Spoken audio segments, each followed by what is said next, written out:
First ever factory outlet Mukunda jewellery KPHB Kothapet Khammam Somajiguda Hanamkonda. నమస్తే రమగారు. నమస్తే జయ.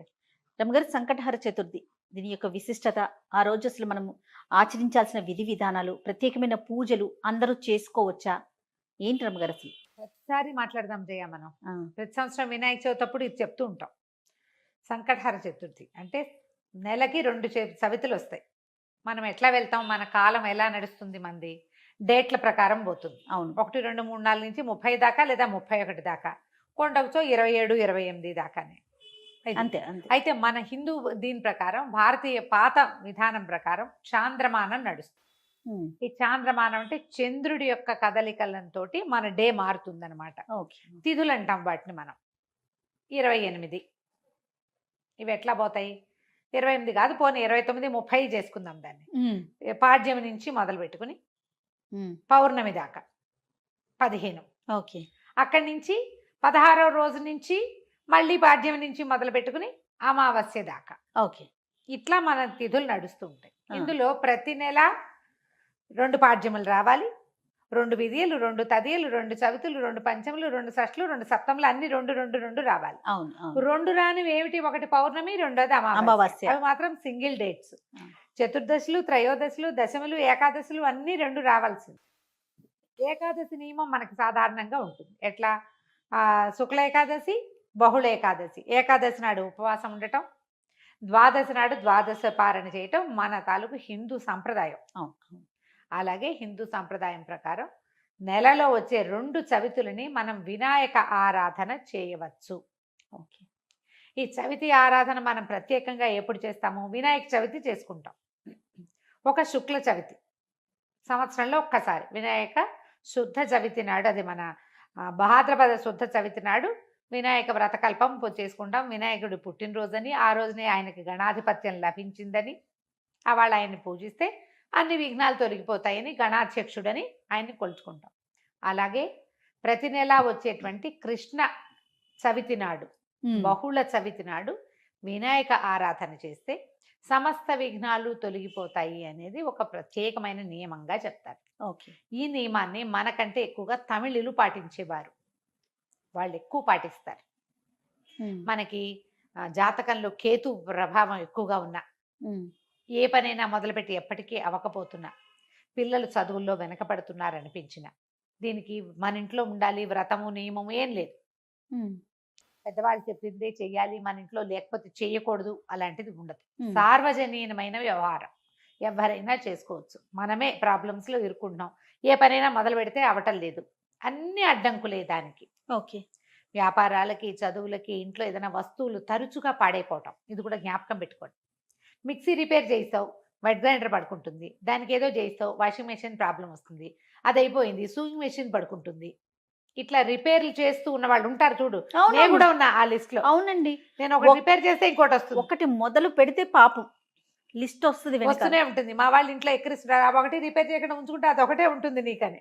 అట్లా ఒకటి వస్తుంది. ఏమీ లేవనుకో, మెళ్ళ పెట్టుకుంటే నల్ల పసలు కొలిసేని టిక్కని విరుగుతుంది, ఆ పస విరిగిపోతుంది. నిజంగా నిజం రమ్మ గారు. చెవిదుద్దులు సీలలు విరిగిపోతాయి. కొంతమంది జాతకాలు ఉంటాయి చూడండి,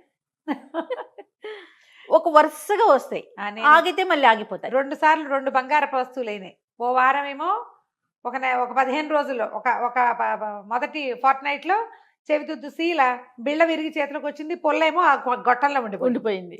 ఇదేమిట్రా ఇలా అయింది, దీన్ని చేయించాలి అనుకుంటున్నా. సరిగ్గా 15 days తిరగంగానే చిన్న గొలుసు ఒకటి పెట్టుకుంటాను నేను, హుక్ దగ్గర విరిగింది. దాన్ని రిపేర్ చేయించా, చెవిది ఈ గొలుసు విరిగింది. గొలుసు ఇంకా రిపేర్ చేయించలేదు, ఉంచారు. మళ్ళీ ఇంకోటి వస్తుందని. నెక్లెస్లు అవి లింకులు ఊడిపోతే ఏం చేస్తాను, అలా అనిపిస్తుంది నాకు. ఇలాంటి వాళ్ళు వీళ్ళందరూ సంకటహర చతుర్థి చేసుకోవచ్చు. సంకటహర చతుర్థి చేసుకుంటే బిజినెస్లో ఇబ్బందులు, చదువుల్లో ఇబ్బందులు, చిన్న చిన్న ప్రమాదాలు, ఇళ్లలో ఏ పని అనుకున్నా అవకపోటాలు, వీటన్నిటికీ సమాధానంగా ఉంటుంది. జాతకాల్లో అయితే మాత్రం కేతువు తాలూకు ప్రభావం ఉన్నప్పుడు, కేతువుతోటి ఇబ్బందులు పడుతున్నప్పుడు, గ్రహస్థితుల్లో కేతు ఉన్నప్పుడు కూడా మనం ఇది చేయమని చెప్తారు. ఏదైనా ఇంటి ప్రయత్నం చేస్తున్నప్పుడు ఆగిపోతుంది, అప్పుడు కొన్ని వారాలు మొక్కుకుని మనం కొన్ని నెలల పాటు చవితులు చేసుకోవచ్చు. ఈ చవితి చేసుకోవడానికి పెద్ద విశేషమైన చేత ఏమీ లేదు. సింపుల్ వినాయక పూజే. ఓకే. దీనికల్లా పగలు ఉపవాసం, చుక్కలు కనపడ్డాక భోజనం. భోజనం. ఆ చుక్కలు కనపడ్డాక ఉండ్రాళ్ళు కుడుములు చేసి బియ్యపు రవ్వతోటి చేస్తాం కదా, అవును. అవో మీ ఇళ్లలో ఎలాంటి అలవాట్లు ఉంటే పాలతాకలే పెడతాం వినాయకుడికి అని మీకు అలవాటు అనుకో, పాలతాకలు పెట్టండి, మన అలవాటు ప్రకారం. పెట్టుకోవచ్చు. కుడుములో ఉండ్రాళ్ళు ఆయనకి నివేదన చేసి నమస్కారం చేసుకుని చంద్రుని చూసి అన్నం తినేసేయచ్చు. పగలు ఉపవాసం ఉండే సంకష్టి అంటారు మహారాష్ట్రియన్స్, కన్నడిగులు బాగా బాగా ఎక్కువ చేస్తారే? ఉంటారు. బాగా ఎక్కువ ఉంటారు. మన వైపు తక్కువ, కానీ మన వైపు కూడా ఇప్పుడు కనపడుతున్నారు బాగా. నాకు కూడా అలవాటు ఉంది, నేను చేస్తాం. అంటే కమ్యూనిటీ వైజ్ గా చేస్తారా రమ్మగారు? అలా అట్లా ఏం ఉందా? ఉండదమ్మా, అలా ఏం ఉండదు. ఎవరైనా ఇది ఓ చేసుకుంటారు. పెద్ద పూజా హడావిడి ఏం లేదు కదా, అది ఏకాదశిలానే, ఏకాదశి లాగానే. కాకపోతే మనం వినాయకుడికి కొలుస్తాం ఇది ఇప్పుడు. సంకటహార చతుర్థి. మనకి కష్టాలు ఇబ్బందులు ఉన్నప్పుడు రుణ విమోచన గణపతి స్తోత్రం అని ఒక ప్రత్యేక స్తోత్రం ఉంది. ప్రణమ్య శిరసాదేవం గౌరీపుత్రం వినాయకం, ఇలా స్టార్ట్ అవుతుంది. ఆ స్తోత్రం చదువుకోవచ్చు. అబ్బే అవేవి రావండి, సుముఖశ్రీగదంతస్య కపిలో గజకర్ణికః మనకు వచ్చు కదా, అంతే. ద్వాదశ నామాలు అవి చదువుకోండి. వినాయకుడికి కొంచెం గరిక వాకిట్లో ఎక్కడైనా పెరళ్ళల్లో ఉన్న బాల్కనీ కుండీల్లో ఉంటే గరికని పెక్కకుండా ఉంచుతా నేను. ఉమ్. అవి వినాయకుడికి పెట్టుకోవచ్చు అని చెప్పి, అవును, బుధవారం అవును. నాడు పెట్టచ్చులే అని ఆ 2 గరిక పోచలు వినాయకుడికి సమర్పించడం, ఉండ్రాళ్ళు సమర్పించి నమస్కారం చేసుకోండి. ఇది చాలా మంచిది. మరి పసుపుతోటి వినాయకుడిని చెయ్యాలి అదేదో సిద్ధాంతంగా చెయ్యొద్దమ్మా. ఎంత సింపుల్గా అయినా చేసుకోవచ్చు. సాయంకాలం సమీపంలో ఉన్న ఏ దేవాలయంలోనే గణపతి చతుర్థులు చేస్తారు. అన్ని చోట్ల వినాయక ప్రతిష్ట ఉన్న ప్రతి చోట సంకటహర చతుర్థి పూజ చేస్తారు. వెళ్ళి గుళ్ళో పూజ చేయించుకోండి, హాయిగా ఇంటికి వచ్చి భోజనం చేయండి. అంతే. కుడుములు ఏమైనా ఉండి మీ గుళ్ళో వాళ్ళు ఒప్పుకుంటే, ఆ దేవాలయం పద్ధతిని బట్టి కదా, ఒప్పుకుంటే మీరే కుడుములు తీసుకెళ్ళి స్వామివారికి అక్కడ నివేదన చేసి అందరికీ ప్రసాదం పంచిపెట్టండి. వినాయకుడికి వచ్చిన బెల్లం ముక్క నివేదన పెట్టడం ఒక అలవాటుగా చేసుకోండి. మనకి ఇలాంటి సమస్యలు ఉంటే కనుక తప్పకుండా కొంచెం బెల్లం నివేదన పెట్టడం, వినాయకుడి కోసం ఒక దీపారాధన చేయటం, దీపం పెట్టుకోవటం, దీపం పెట్టగానే వినాయకుడికి సంబంధించిన శ్లోకం చదువుకోవటం, ఓ బెల్లం ముక్క ఖచ్చితంగా నువ్వు పళ్ళు పెట్టు పాలు పెట్టు అవి ఏమైనా పెట్టుకో, వినాయకుడికి బెల్లం ముక్క పెట్టాలి. ఇలా నివేదన పెడితే మనకి చాలా సమస్యలు తీరుతాయి. ఇప్పుడు నవంబర్ 1 వచ్చినట్టుంది, అవునండి, అంతేనా? అవును. ఆ ప్రతి నెల చూసుకోండి, క్యాలెండర్లో ఉంటుంది. మీరు ఈజీ మెథడ్ ఏంటి, క్యాలెండర్లో నోట్ చేసి పెట్టుకోండి. ఇందులో మళ్ళీ ఒక స్పెషల్ ఉంది. మంగళవారాలు గనక ఈ చతుర్థి వస్తే చాలా విశేషం. అంగారక చతుర్థి అంటారు దాన్ని. ఉహుం.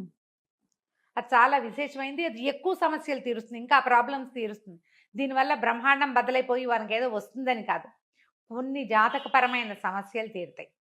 ఏ పనులు కానప్పుడు మనకు ఒక శాంతిగా ఉంటే మనం అమ్మగారు, ఈ పని చికాకు చేస్తే తగ్గినా చాలు కదా చాలు. అమ్మగారు. చికాకు ఏదో తగ్గినా వచ్చి మీద పడక్కర్లేదు. జస్ట్ మనకు ఉన్న ఆ చికాకు, ఆ బాధ, మనసు శాంతిగా ఉంటే అదే చాలు. అదే చాలు, అంతకంటే ఇంకేం ఆటోమేటిక్ గా అక్కర్లేదు. సమస్యలు పరిష్కారం అవుతాయి. అవును, అలా చేసుకోవచ్చు. మంగళవారం చతుర్థి వచ్చిందనుకో ఇంకా కంఫర్టబుల్గా ఉంటుంది. ఒక 40 చేయొచ్చు, ఇవి ఉమ్, ఉమ్. 40 చేయొచ్చు, 21 చేయొచ్చు, 5 నేను 7 లెక్క పెట్టుకుని కూడా చేస్తా. చేయ ప్రతి నెల సంకటహర చతుర్థి నాడు పొద్దున్నే మా అక్కయ్య నేను ఒకళ్ళొకళ్ళు గుర్తు చేసుకుంటాం ఇవాళ చతుర్థి అని, ఓకే. జ్ఞాపకం చేసుకుని. మా ఇద్దరికి అలవాటు ఉంది. నాకు కొంచెం వినాయక ఇవి కూడా ఎక్కువ కదా, ఎక్కువ ఉమ్. శ్లోకాలు చదువుకుంటాను నేను. చిన్నప్పుడు చదువుకున్న తొండమున ఏకదంతమును కూడా చదువుతారు రోజు నేను, ఓ, నాకు అది అలవాటు. అలవాటు. ఉమ్. ఎవరి అలవాట్లు వాళ్ళవి కదా, మీరు అలవాటు చేసుకోండి. ఏదైనా ఇలాంటి సమస్యలు ఉన్నప్పుడు ఇట్లా చేసుకోవచ్చు. ఇది కొన్నాళ్ళు చేసి మానేయచ్చా లాంటి ప్రశ్నలు వస్తాయి ఎంతసేపు. ఉమ్, ఉమ్. కొన్ని వారాలు నియమంగా పెట్టుకోండి, కొన్ని నెలలు, ప్రతి నెల సంకటహర చతుర్థి చేయాలి. 2 సార్లు సంవత్సరం 2 సార్లు వస్తుంది కదా, మీరు మా కృష్ణ చతుర్థి మామూలు చతుర్థి కూడా చేసుకోవచ్చు. లేదా నేను సంకష్టే చేస్తాను అంటే కనుక ఒకటే. సంకష్టులు మాత్రమే చేసుకోవచ్చు, సంకటహర చతుర్థి మాత్రమే చేసుకోవచ్చు. ప్రతి నెల చేస్తే ఇప్పుడు సంవత్సరం చేద్దామని మొక్కున్నాం అనుకోండి, 12 అవుతాయి. ఒకవేళ మధ్యలో ఒక నెల పీరియడ్ వచ్చింది, ఆడవాళ్ళకి కుదరలేదు. సమస్యలు వస్తాయి, ఇంకోసారి మళ్ళీ మొదలు పెట్టక్కర్లేదమ్మా, కంటిన్యూ చేసుకోవచ్చు. దీనికి మీరు ఈజీ మెథడ్ ఏంటంటే, ఇప్పుడు స్మార్ట్ ఫోన్లు వచ్చినాయి కాబట్టి స్మార్ట్ ఫోన్లో చూసుకుని పెట్టుకోండి డేట్లు. నేనైతే క్యాలెండర్లో రౌండ్ ఆఫ్ చేసి పెట్టుకుంటా ఇవాళ చతుర్థి అని. వాళ్ళు కూడా ఎర్ర వినాయకుడు బొమ్మ వేస్తుంటారు, అక్కడ వినాయకుడు బొమ్మ కనపడుతుంది, టీటీడీ వాళ్ళ దాంట్లో కనిపిస్తూ ఉంటుంది. సో గుర్తుపెట్టుకుని ఆ రోజున మీరు చేయవలసింది ఏంటి, వినాయకుడికి సంబంధించిన స్తోత్రం చదువుకోవటం, గరిక 2 గరిక పోచలు తెచ్చి వినాయకుడికి సమర్పించడం, కొంచెం కుడుములో ఏవైనా నివేదన చేయటం, పగలు ఉపవసించి చంద్రుడు కనపడ్డాక దండం పెట్టుకుని భోజనం చేయటం చేసి చూడండి. మీకు చాలా ఇబ్బందులు తొలుగుతాయి. పెద్ద విశేషంగా ఏదో మాత్రం కాదు, మంచిది. మీకు ప్రధానమైనది ఏంటంటే ఇబ్బందులు తొలుగుతున్నట్టు కనపడుతుంది కానీ. అది అది రైట్ అమ్మగారు. నమస్తే. నమస్తే జీ. సుమన్ టీవీలో మీ పర్సనల్ అండ్ బిజినెస్ ప్రమోషన్స్ కోసం కింది నెంబర్కి కాంటాక్ట్ చేయండి.